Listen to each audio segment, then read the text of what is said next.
একদম আমার কাছে আসবি না। কেন আসবে না? তুমি আমার বউ। কিসের বউ? কার বউ? আমি কারো বউ না। তুমি কারো হতে যাবে কেন? আমার বউ। দেখে কাছে আসো, একটু আদর করি। যেখানে আমি বিয়েটাই মানি না সেখানে তোকে স্বামী হিসেবে মানার তো কোনো প্রশ্নই আসে না। কিন্তু কেন তুমি আমাকে স্বামী হিসেবে মানতে পারবে না কেন? কি সমস্যা তোমার? নাকি আমার মধ্যে কোনো দোষ আছে যার জন্য তুমি আমাকে ভালোবাসতে পারবে না? ভালোবাসা? কিসের ভালোবাসা? যেখানে তোকে কখনো স্বামী হিসেবে মানবো না সেখানে আবার ভালোবাসা? তোর এরকম উদ্ভট ধরনের কথা শুনে আমি বারবার অবাক হয়ে যাই। তুই এসব চিন্তা ভাবনা করিস কি করে?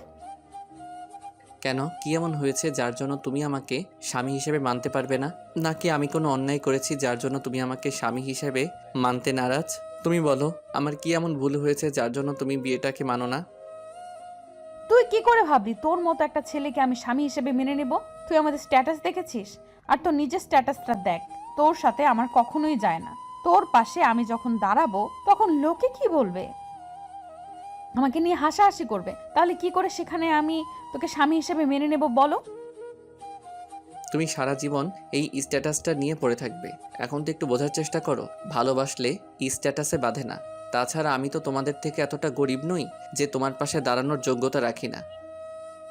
হ্যাঁ, এটা ঠিক যে তোমাদের থেকে আমরা একটু অর্থের দিক দিয়ে কম বিত্তশালী, কিন্তু তাই বলে যে তুমি আমাকে এভাবে অবহেলা করবে, সবসময় দূরে সরিয়ে দেবে, সেটা কিন্তু নয়। যদি কোনো অন্যায় করে থাকি তাহলে সেটা বলো। আমাকে ভালোবাসার মতো, আমাকে বিয়ে করার মতো জীবনের সবচেয়ে বড় ভুলটা তুই করেছিস। আর সেটার মাসুল তুই হারে হারে দিতে থাকবি। তুই কিছুদিন ওয়েট কর, দেখ আমি তোর লাইফটাকে কিভাবে জ্বালিয়ে পুড়িয়ে দিই। তাহলে কি তোমাকে ভালোবাসাটা আমার জন্য অন্যায় ছিল বলো? কি এমন অন্যায় করেছি যার জন্য তুমি আমাকে ভালোবাসা তো দূরে থাক, বিয়েটা পর্যন্ত মানো না, আর স্বামী হিসেবেও মানতে পারবে না? জানি না, কিন্তু আমার তোকে সহ্য হয় না, সবচেয়ে বড় কথা এটাই। আর তুই আমার পাশে দাঁড়ানোর মতো যোগ্যতা রাখিস না। যোগ্যতা যেদিন হবে সেদিন আসিস, একটা চান্স দিলেও দিতে পারি। যোগ্যতা নিয়ে যদি আসতে হয় তোমাকে ভালোবাসার জন্য, তাহলে সেই ভালোবাসা আমার দরকার নেই। তাছাড়া যদি তোমার থেকে যোগ্যতাটা বেশি হয়ে যায়, তাহলে তখন তোমাকে কেন, তোমার থেকে আরো বড়লোক বাবার মেয়েকে আমি বিয়ে করতে পারবো। তাহলে তোমার কি দরকার ছিল তখন? তোকে কে বলেছে আমাকে ভালোবাসতে? আমি তো চাই তুই আমার থেকে দূরে সরে যা। আর তাছাড়া তুই কাকে বিয়ে করবি না করবি সেটা আমাকে বলতে আসছিস কেন? খবরদার ভুলেও আমার কাছে আসবি না, তাহলে কিন্তু আমার থেকে খারাপ আর কেউ হবে না। কেন আসবো না সেটা তো বলবে। এখন তো আমরা স্বামী স্ত্রী, আর আমি তো তোমাকে ভালোবাসি। তোমাকে নিজের করে পাওয়ার, তোমাকে কাছে টেনে নেওয়ার অধিকার আর লাইসেন্সটা আমার আছে। তাহলে তুমি কেন আমাকে কাছে আসতে দিবে না? কি সমস্যা কাছে আসলে? আমি জানি তোর স্বভাবটা কিরকম। তুই একটা লুচু ছেলে। তুই কখন আমার সাথে কি করবি তার ঠিক নেই। তুই ভুলেও আমার কাছে আসবি না। যদি আসিস তাহলে আমি চিৎকার করব। চিৎকার করবে করো, কে বারণ করেছে? আমি কি বারণ করেছি? আর শোনো, এইসব পুরনো দিনের ডায়লগ, এসব কথা বলে কোনো লাভ হবে না। তোমার চিৎকার করা থাকলে তুমি করতে পারো, কিন্তু একটা কথা মনে রেখো, চিৎকার করলে শেষ পর্যন্ত কালকে সকালে তোমাকেই লজ্জায় পড়তে হবে। কেন লজ্জায় পড়তে হবে কেন? এই বাজে ছেলে, আমি চিৎকার করলে তাতে তোর কি? হ্যাঁ, ওই জন্যই তো বললাম করলে করো, কিন্তু কালকে যখন লজ্জায় পড়বে তখন আমাকে বলো না সব দোষ আমার। কেন সেটা তো বলবি। তুই কি সব কথা বলিস? আমার মাথার মধ্যে কিছুই ঢুকে না। তুমি যে একটা মাথা মোটা সেটা আমি খুব ভালো করেই জানি। যদি তাই না হতো তাহলে অনেক আগেই আমার মতো একজন মানুষের ভালোবাসাটা তুমি বুঝতে পারতে, আমাকে বুকে আগলে নিতে। কখনোই আমাকে ছেড়ে দূরে যাওয়ার কথাটা চিন্তা করা তো দূরে থাক, সেদিন থেকে শুনতে পেয়েছো তোমাকে ভালোবাসি, নিজের করে পেতে চাই, সেদিন থেকে আমাকে ভালোবেসে কাছে টেনে নিতে। তোর এইসব লেকচার শোনার সময় আমার নেই। তুই ভুলেও আমার কাছে আসবি না। আর 6টা মাস হয়ে গেল আমি তোর সাথে থাকবো না, ঠিক চলে যাব। তখন তোর যাকে খুশি টাচ করিস। তুমি যেহেতু আমার সাথে থাকবে না, আমাকে স্বামী হিসেবে মানো না, তাহলে আমি 6 মাস আগে যাকে খুশি তাকে টাচ করব। তাহলে 6টা মাস পরে করতে হবে কেন? যা খুশি কর, আমি কি বারণ করেছি নাকি? তাহলে বারবার আমাকে এইসব কথা বলতে হবে কেন? তোর যা ইচ্ছা তুই তাই কর। তারপর আমার সাথে বকবক করিস না। এখন চোখের সামনে থেকে আমাকে ঘুমাতে দে। বাসর রাতে কি কেউ ঘুমায় নাকি? তুমি ঘুমাবে এটা কোনো কথা হলো? আসো, কাছে আসো, একটু আদর করি। জায়গা আমার মুডটা নষ্ট করে দিস না। আমি কিন্তু বারবার বলছি কোনো সিন ক্রিয়েট করতে যাচ্ছি না। তারপরও কেন এরকম ভাবে আমাকে সিন ক্রিয়েট করতে বাধ্য করছিস? তোমার যা ইচ্ছা তুমি তাই করো, সেই কলেজ লাইফের প্রথম দিন থেকে করে আসছো। আর সেই দিন থেকে জানতে পেরেছো তোমাকে ভালোবাসি, অনেক বেশি ভালোবাসি।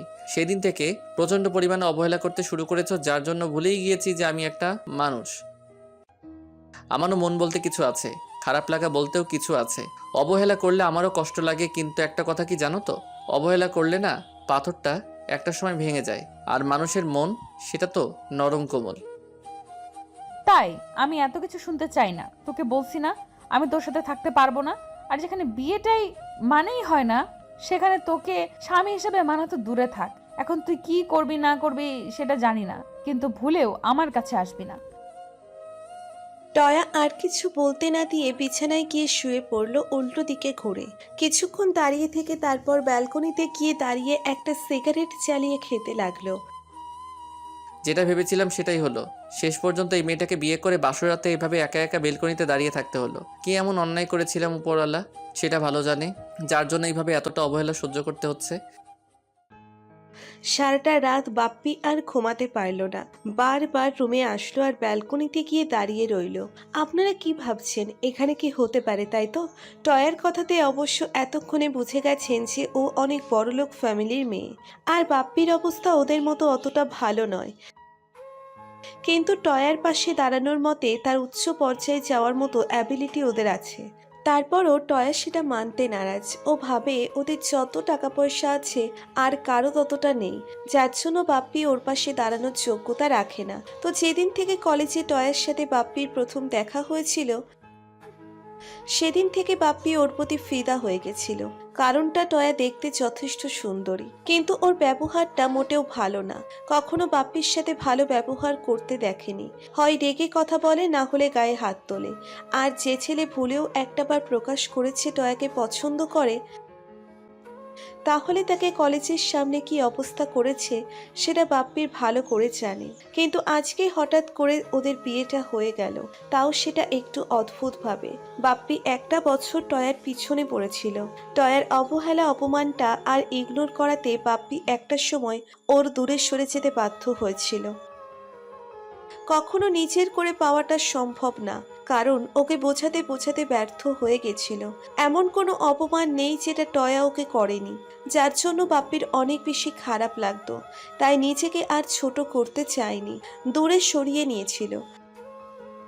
তারপর কয়েকটা দিন আগে বাপ্পি জানতে পারলো টয়া নাকি একটা ছেলেকে পছন্দ করে, আর সেই ছেলের সাথে ওর বিয়েটা ঠিক হয়েছে।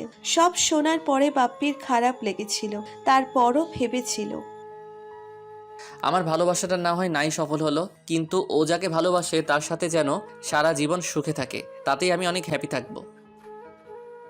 বাপ্পি কথাগুলো ভেবে একটা দীর্ঘ নিঃশ্বাস ফেলে সেদিন থেকে সবটা মেনে নেওয়ার চেষ্টা করেছিল।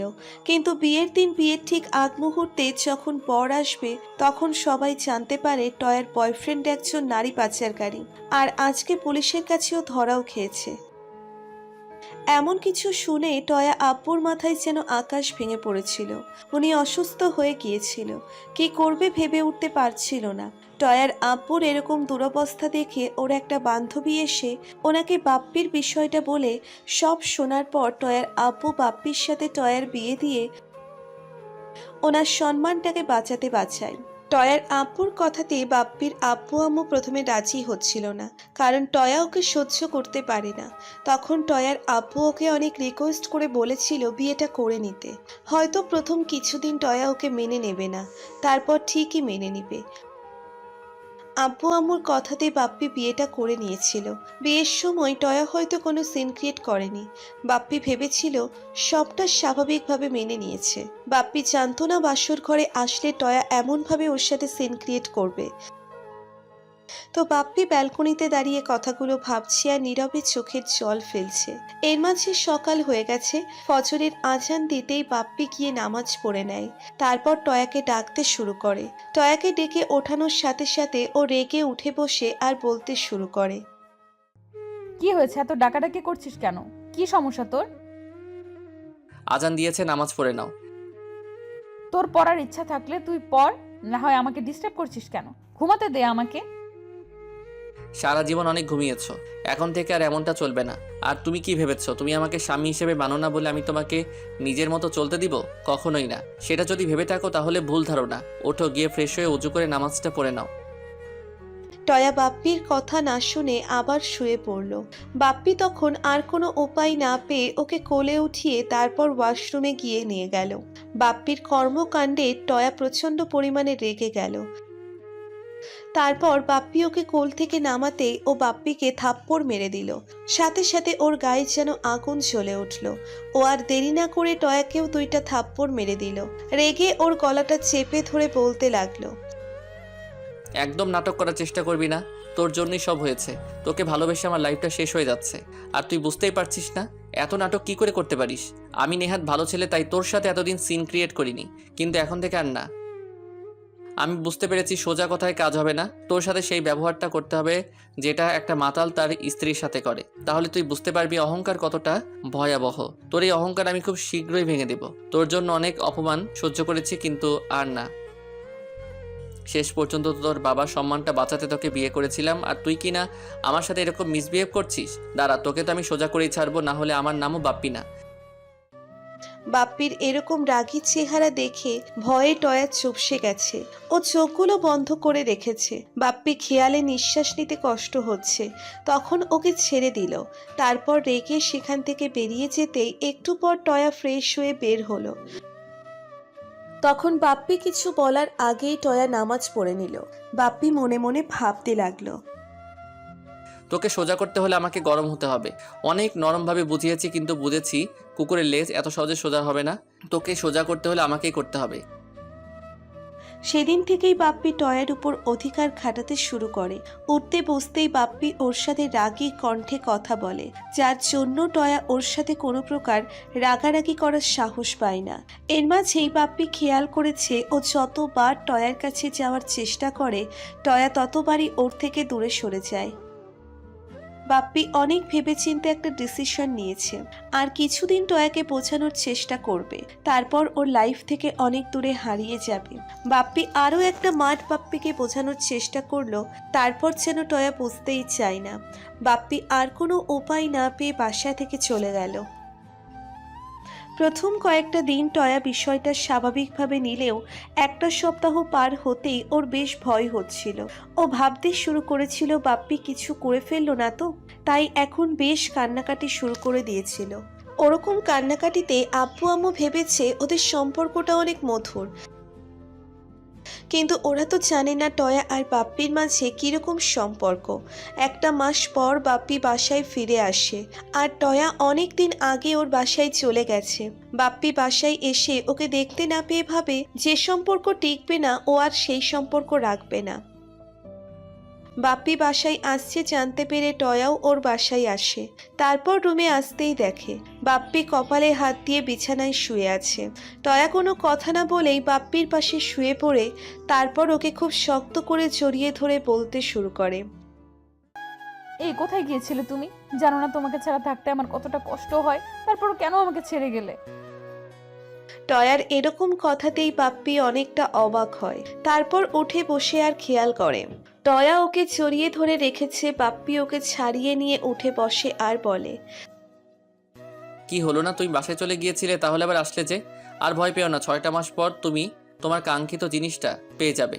তুমি যেটা সবসময় আমার থেকে চেয়ে এসেছো। আমি বুঝে গেছি এই সম্পর্কটা কখনো ঠিক হবে না। তুমি চলে যেতে পারো এখানে। আর কোনো নাটক অন্তত করো না যার জন্য আব্বু আম্মুর কাছে আমাকে ছোট হতে হয়। আমি কোনো নাটক করছি না। এই একটা মাসে আমি বুঝে গেছি তোমাকে ভালোবেসে ফেলেছি, আর তুমি আমাকে কত ভালোবাসো, যার জন্য আমাকে দেওয়ার কষ্টটা সহ্য করতে না পেরে এখান থেকে চলে গিয়েছিলে। আমি কারোর উপর রাগ করিনি, কারো অবহেলাতে কষ্ট পাইনি। তুমি বাসায় চলে যাও, আর খুব শীঘ্রই যেটা চেয়েছিলে সেটা পেয়ে যাবে। এসব কথা বলার কোনো দরকার নেই।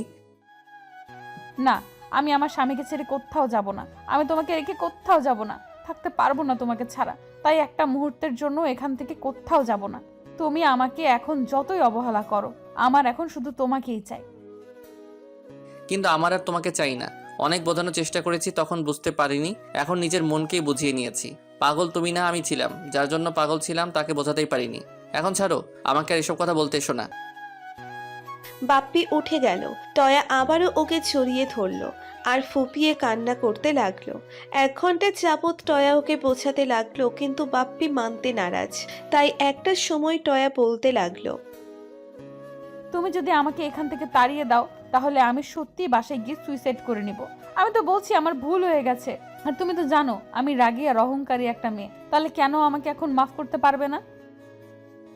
বাপ্পি বুঝতে পারলো এবার বিষয়টা বাড়াবাড়ি হয়ে যাচ্ছে, কারণ টয়া সেই তখন থেকে ফুপিয়ে কান্না করছে, যার জন্য কথাগুলো স্পষ্টভাবে বোঝা যাচ্ছে না। তাই বাপ্পি ওকে নিচের দিকে ঘুরিয়ে চোখের পানিগুলো মুছে দিয়ে বলল, ঠিক তো, আর কোনো অহংকার দেখাবে না তো?